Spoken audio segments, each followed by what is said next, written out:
حکم دیا گیا ہو، بلکہ پرانے عہد نامے میں ہم یہ دیکھتے ہیں کہ عورتیں نہ صرف نبیہ تھیں بلکہ دبورہ جو تھی وہ قاضی بھی تھی اور وہ وار لیڈر بھی تھی۔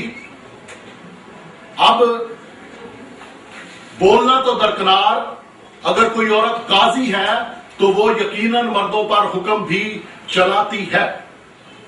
تو یہاں یہ مراد لینا کہ تورات میں عورتوں کو یہ کہا گیا ہے کہ وہ کلیسیا کے مجمع میں خاموش رہیں، اس سے یہ مراد لینا کہ عورتوں کو کلیسیا میں نہیں بولنا چاہیے، یہ بالکل بائبل کے مطابق نہیں ہے، کیونکہ اس کا کوئی حوالہ ہمیں تورات میں نہیں ملتا، اور اگر کسی کو ملے تو وہ پہلی 5 کتابوں میں سے ضرور ہمیں بتائے تاکہ ہم اپنی اصلاح کر لیں۔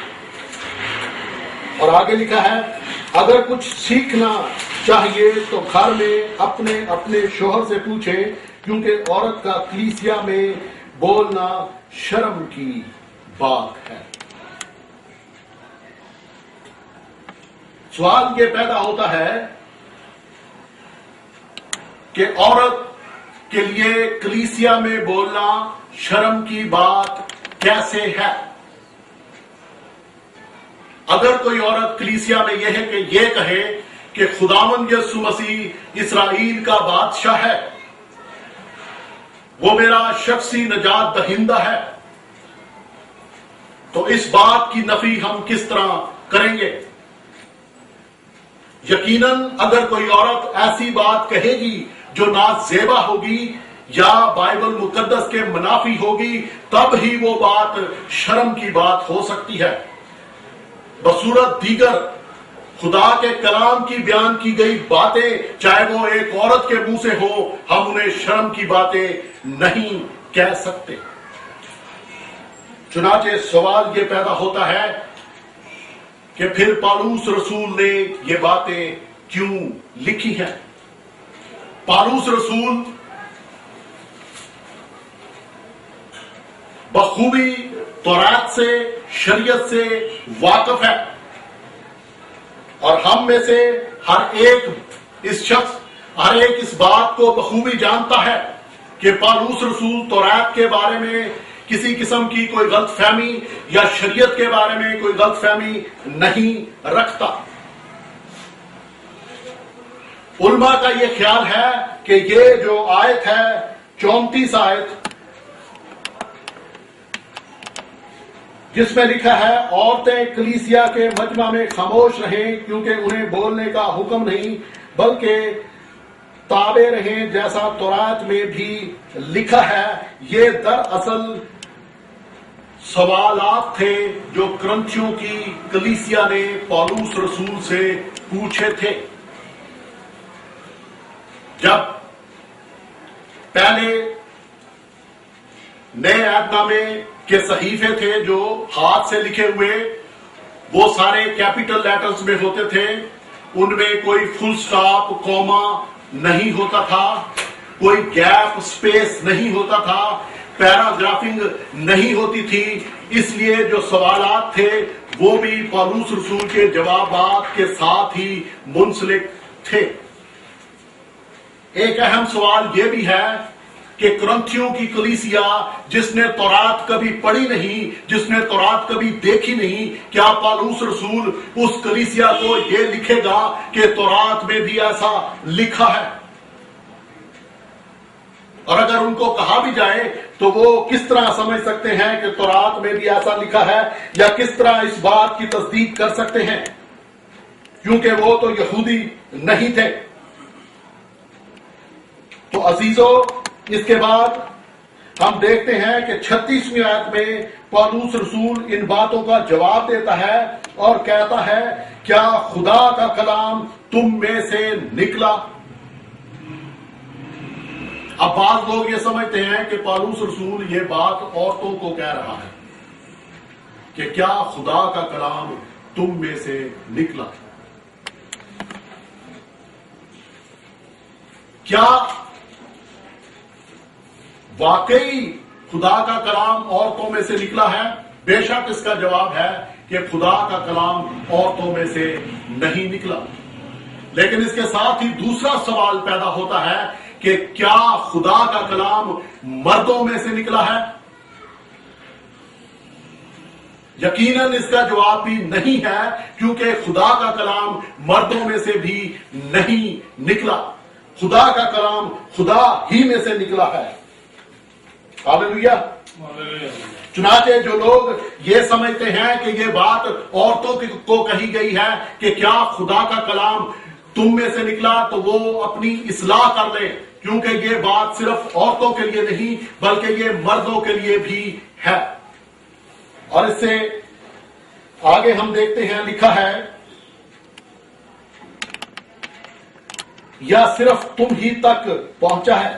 کیا خدا کا کلام تم میں سے نکلا یا صرف تم ہی تک پہنچا ہے؟ تو کیا خدا کا کلام عورتوں میں سے نکلا اور صرف عورتوں تک پہنچا ہے؟ نہیں۔ کیا خدا کا کلام مردوں میں سے نکلا اور صرف مردوں تک پہنچا ہے؟ نہیں۔ اس کا مطلب ہے کہ خدا کا کلام خدا میں سے نکلا ہے اور مردوں اور عورتوں اور بچوں سب تک یکساں طور پر پہنچا ہے۔ تو پالوس رسول در حقیقت یہ بتا رہا ہے کہ خدا کے کلام کا سہارا لیتے ہوئے کوئی غلط فیصلہ کلیسیا میں نہ کیا جائے۔ اور اس کے بعد لکھا ہے، اگر کوئی اپنے آپ کو نبی یا روحانی سمجھے تو یہ جان لے کہ جو باتیں میں تمہیں لکھتا ہوں وہ خدا کے حکم ہیں، اور اگر کوئی نہ جانے تو نہ جانے۔ تو یہاں پہ ہمیں یہ پتہ چلتا ہے کہ چپ کا رہنا یا خاموش رہنا یہ ایک رویے کا نام ہے۔ یہ اس وقت تک خاموش رہنا ہے جب تک کوئی دوسرا بول رہا ہے اور اپنی بات مکمل نہیں کر لیتا۔ یہ ہمیشہ کے لیے خاموش رہنا نہیں ہے۔ اس کے بعد ہم دیکھیں گے پہلا تیموتھیوس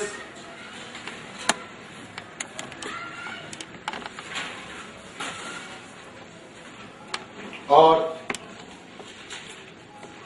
دوسرا باب اس کی 12 آیت۔ یہاں پہ لکھا ہے، اور میں اجازت نہیں دیتا کہ عورت سکھائے یا مرد پر حکم چلائے بلکہ چپ چاپ رہے، کیونکہ پہلے آدم بنایا گیا، اس کے بعد ہوا، اور آدم نے فریب نہیں کھایا بلکہ عورت فریب کھا کر گناہ میں پڑ گئی، لیکن اولاد ہونے سے نجات پائے گی بشرطے کہ وہ ایمان اور محبت اور پاکیزگی میں پرہیزگاری کے ساتھ قائم رہیں۔ تو یہ جو بات ہے، اور میں اجازت نہیں دیتا کہ عورت سکھائے یا مرد پر حکم چلائے بلکہ چپ چاپ رہے۔ اب یہ جو بات ہے یہ میاں اور بیوی کی بات ہے۔ بعض لوگ یہ سمجھتے ہیں کہ یہ کلیسیا میں مردوں اور عورتوں کی بات ہے۔ یہ نظریہ غلط ہے۔ یہ کلیسیا کے متعلق آیت نہیں ہے بلکہ یہ گھر کے متعلق ہے، کیونکہ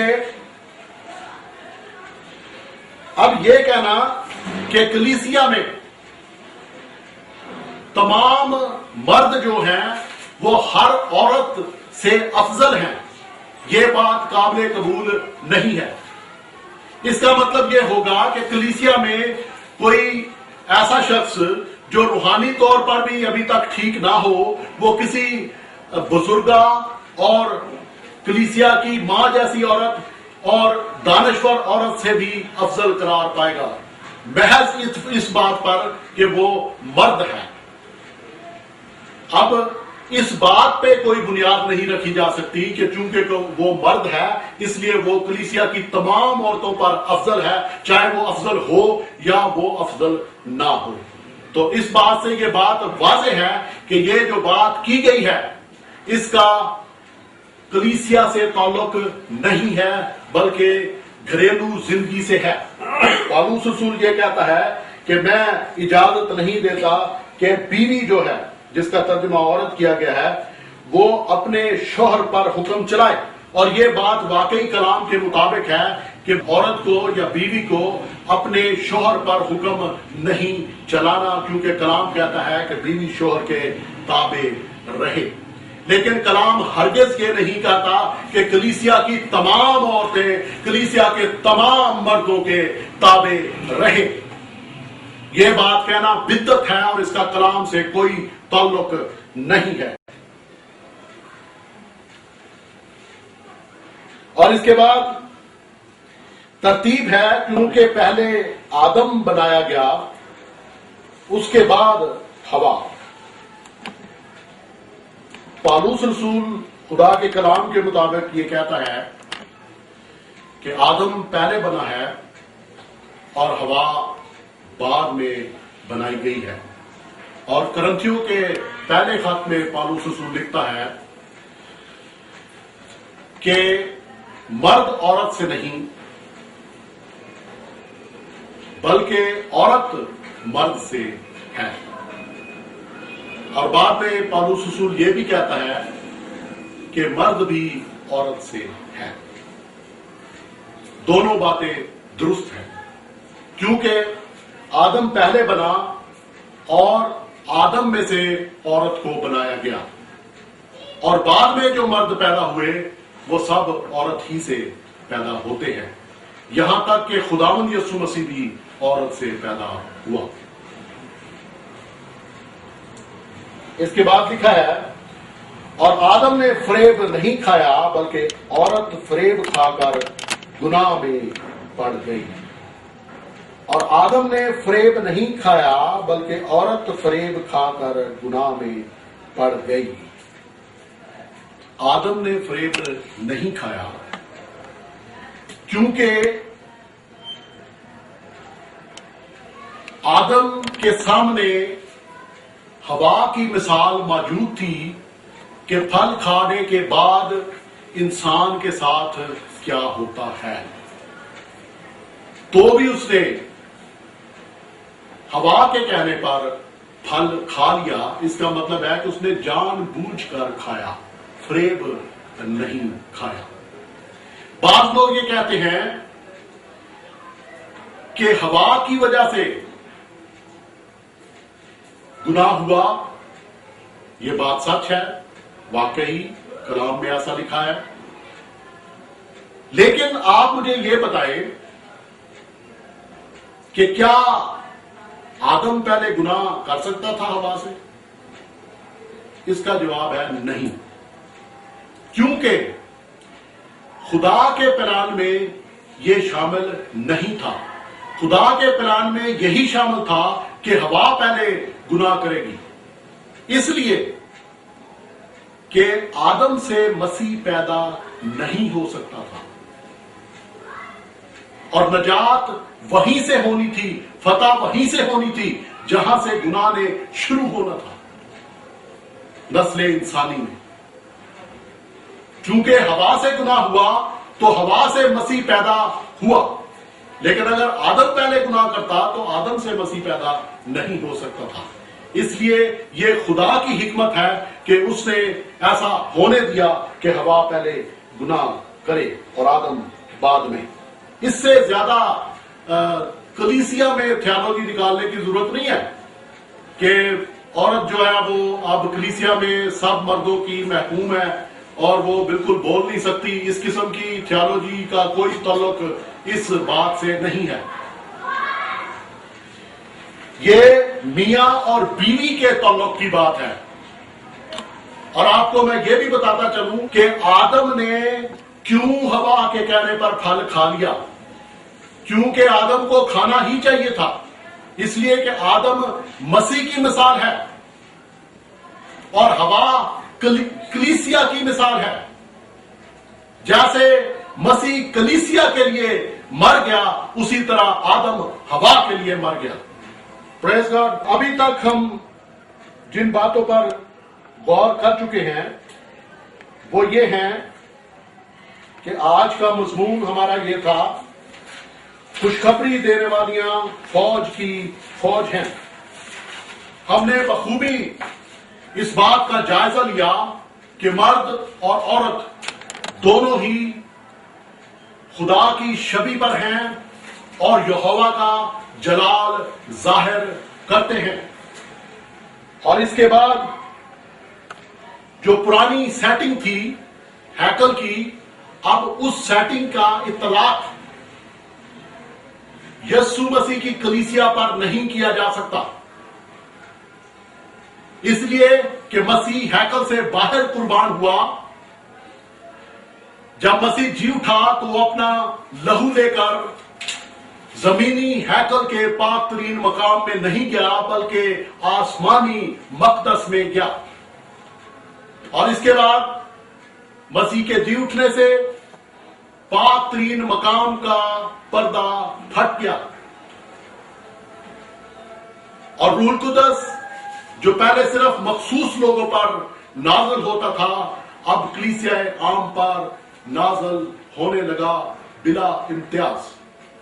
اس لیے ان باتوں کی روشنی میں ہم اس بات پر پہنچے ہیں، اور یہ بات بھی شامل ہے کہ پہلے مقدس زمینی تھا لیکن اور وہ کسی بلڈنگ میں تھا، لیکن اب جو خدا کا مقدس ہے وہ ہر ایک ایماندار ہے جس میں خدا کا روح بسا ہوا ہے۔ چنانچہ موجودہ کلیسیا پر پرانے ہیکل کا، پرانے مقدس کا سیٹ اپ امپوز کرنا، اس کا اطلاق موجودہ کلیسیا پر کرنا بالکل غلط ہے۔ اور اس کے بعد ہم نے یہ بھی بغور دیکھا کہ مقدس عورتوں کا کلیسیا میں خاصا مقام ہے۔ 13 باتیں میں نے آپ کے سامنے پیش کی جو وہ کلیسیا میں کر سکتی ہیں۔ اس میں روح القدس کے پھل بھی ہیں اور روح القدس کی نعمتیں بھی شامل ہیں۔ اور اس کے بعد ہم نے جن باتوں پر غور کیا وہ یہ ہے کہ کیا عورت کو کلیسیا میں خاموش رہنا چاہیے۔ خدا کے کلام سے ہم بخوبی اس بات سے واقف ہیں کہ یہ ایک خاموشی، ایک رویے کا نام ہے، نہ کہ اس سے مراد یہ ہے کہ کسی کو ہمیشہ کے لیے کلیسیا میں خاموش کروا دیا جائے۔ اس سے خاموشی سے مراد ترتیب کا، تنظیم کا لحاظ کرنا ہے، اور جب تک کوئی دوسرا اپنی بات مکمل نہ کر رہے اس وقت تک خاموش رہنا ہے، نہ کہ ہمیشہ خاموش رہنا ہے۔ تو ان تمام باتوں کی روشنی میں، خدا کے کلام کی روشنی میں، میں یہ بات واضح طور پر کہتا ہوں کہ عورتیں منادی کر سکتی ہیں، عورتیں کلیسیا میں ٹیچ کر سکتی ہیں، کیونکہ کلیسیا کی ڈیفینیشن مختلف ہے۔ ضروری نہیں کہ جو آپ سمجھتے ہیں وہی کلیسیا کی ڈیفینیشن ہو۔ عورتیں پریچ کر سکتی ہیں، عورتیں پلپٹ پر آ سکتی ہیں۔ ہاللویا، خدا یسوع کے نام کو جلال ملے، آمین۔